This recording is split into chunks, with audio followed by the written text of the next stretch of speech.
The desert wind carried with it the taste of blood.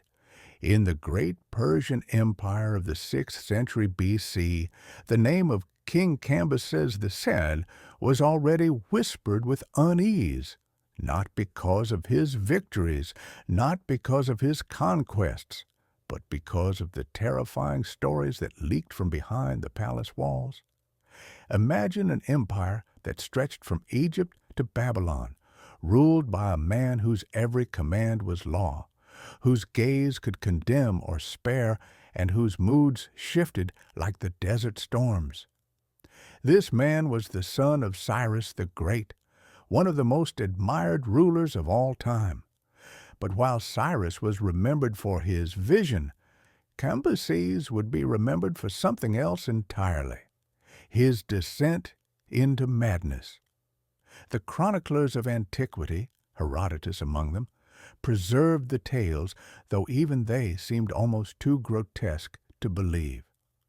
One of the most chilling of these stories begins not on the battlefield, but in the throne room, where law and justice should have been sacred.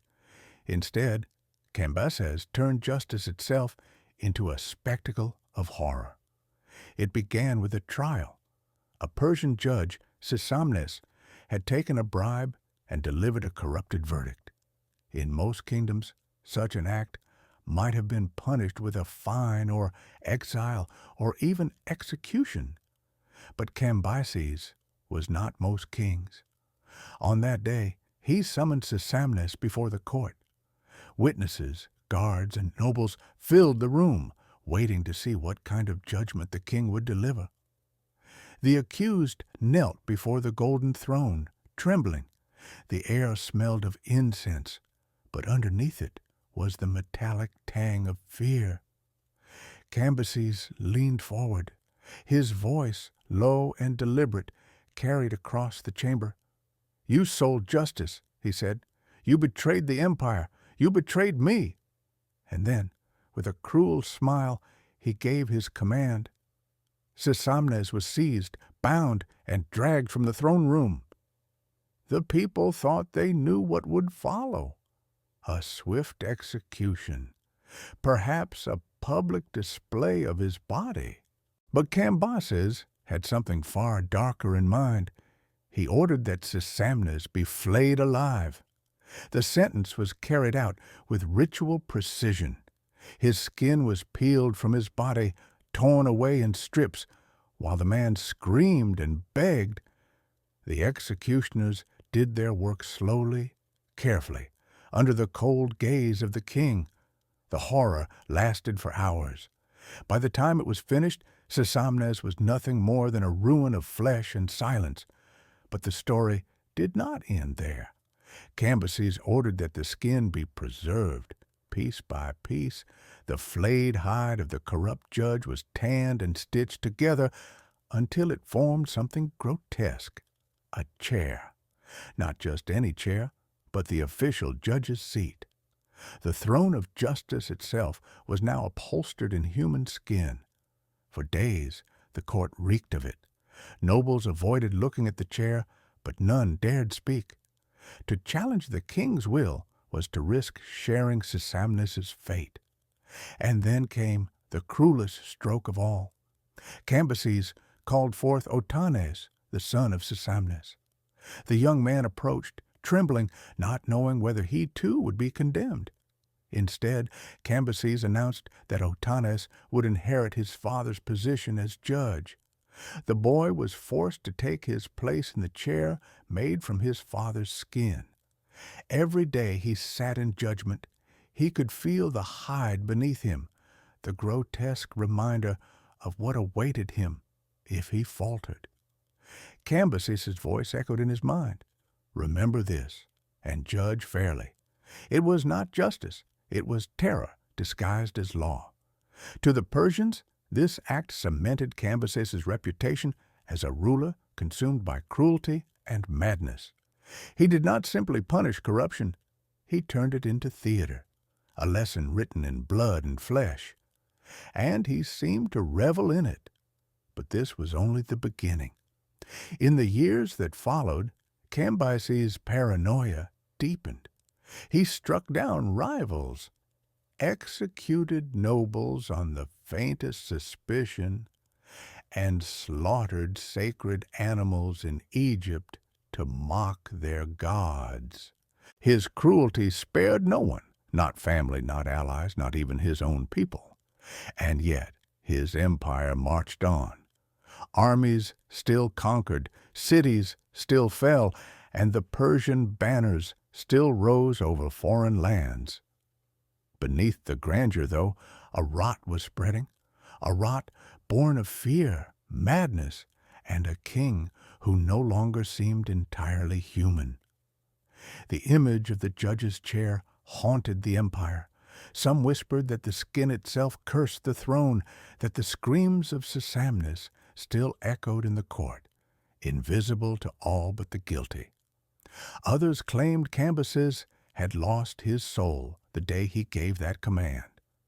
The desert winds carried the story across Persia, and with it a question. If this was what Cambyses did to a judge, what horrors would he unleash upon the rest of the world?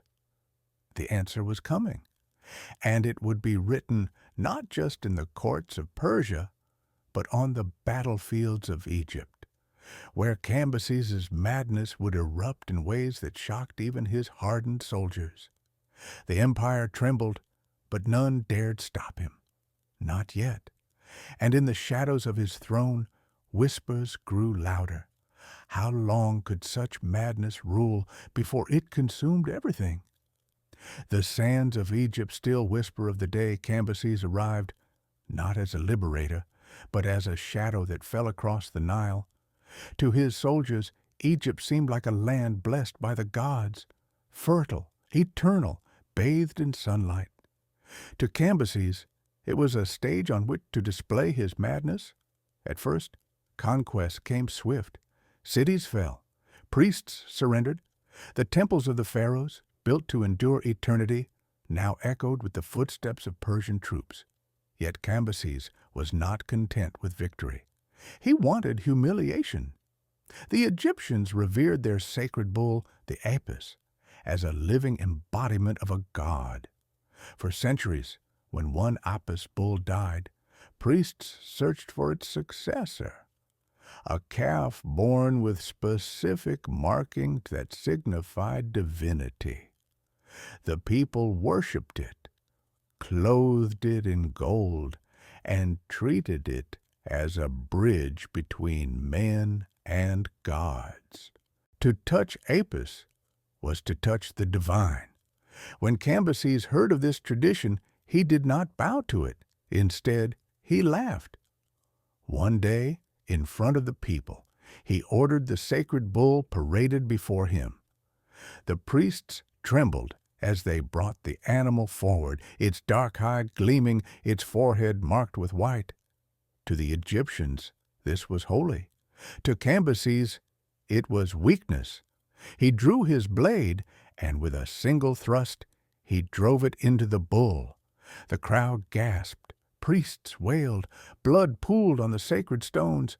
The Apis collapsed, its body twitching as its life fled. Cambyses looked down at the dying god and laughed again. "Fools," he said, "do you worship cattle? Does this beast protect you? Then let it save itself." It was more than sacrilege. It was a wound carved into the very soul of Egypt.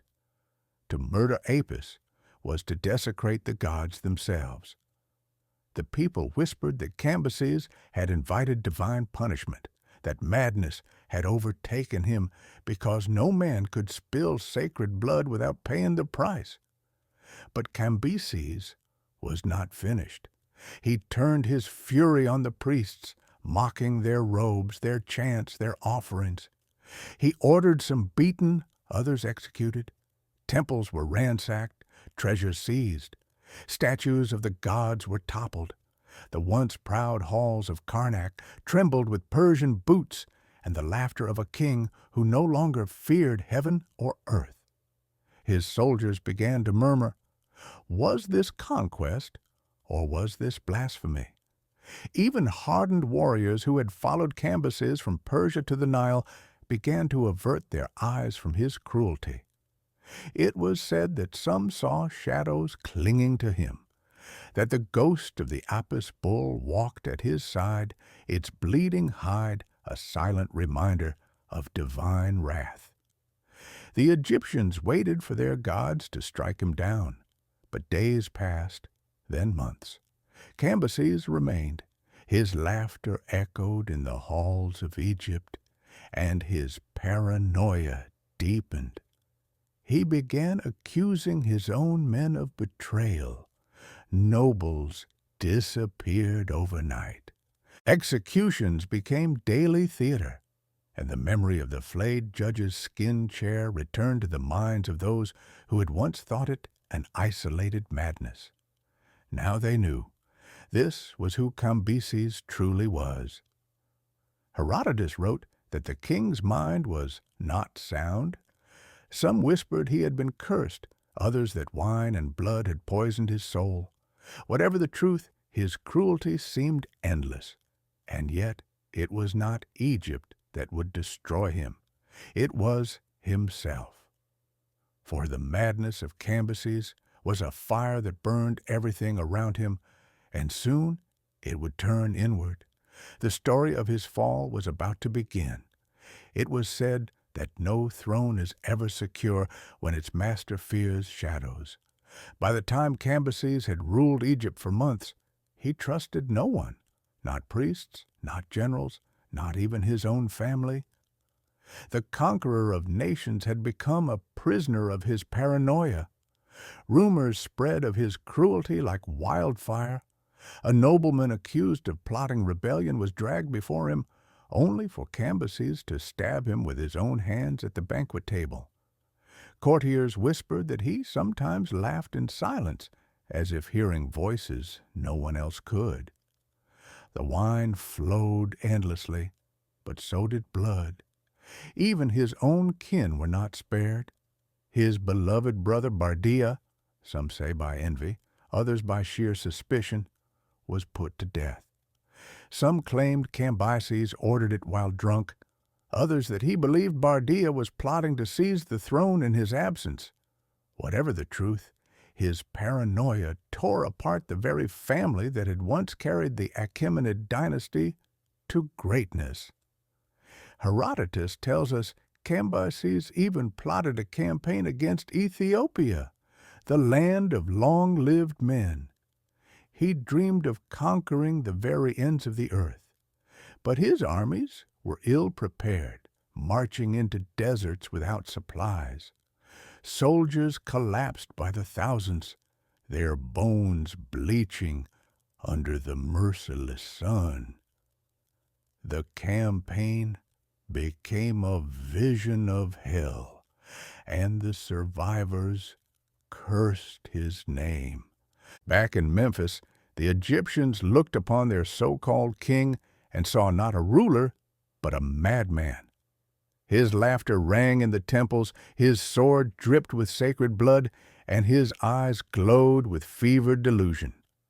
To some, he was no longer a man at all, but a curse walking in human flesh. Priests whispered that the gods of Egypt had struck him with divine madness for the crime against Apis.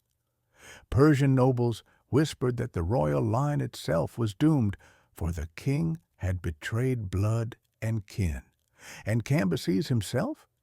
He became like a ghost in his own palace, pacing through marble halls, speaking to unseen enemies, gripping his sword even in sleep. But the gods, or fate, or perhaps his own reckless rage, would soon bring his end, and it would come not on the battlefield, nor at the hands of an assassin, but in the cruelest, most ironic way imaginable. The desert itself would swallow the mad king. Fate does not always kill kings with daggers or poison. Sometimes it chooses irony so sharp it feels divine. For Cambyses II, the man who had spilled blood in temples and cursed gods aloud, death came in the most absurd of ways. Herodotus writes that on his return from Egypt, While mounting his horse, Cambyses drew his sword, a simple motion, something a warrior had done thousands of times. But the blade slipped. It cut into his thigh in the very place where he had once stabbed the sacred Apis bull. The wound festered, and the infection spread quickly, as if the gods themselves had marked the spot for vengeance. For days he raved in agony, lashing out at servants, accusing his generals of betrayal, weeping in solitude. His once mighty voice, which had commanded legions across deserts and rivers, now echoed like a fevered whisper in the camp. He confessed that his brother Bardia's murder had been unjust, that perhaps he had unleashed a curse upon his bloodline. The army, once fearful and loyal, began to drift away. Soldiers murmured that the empire needed a new leader, that the gods had abandoned Cambyses. His empire, stretched from the mountains of Persia to the sands of Egypt, trembled at the edges, waiting for collapse. In his final hours, he tried to rise, to stand like a king once more. Witnesses said he ordered his armor brought to him as if he could march into the underworld as a warrior. But his body betrayed him. His hands shook, his crown slipped. He collapsed into the dust, surrounded not by glory, but by silence. When Cambyses II died in 522 BC, there was no grand funeral pyre, no mourning across the empire. He was remembered not as Cyrus the Great's heir, but as a mad tyrant who destroyed what his father had built. And yet his death left a vacuum, one that would soon plunge Persia into chaos and open the path for new rulers to seize power. The empire survived, but the shadow of Cambyses lingered, a warning carved into history.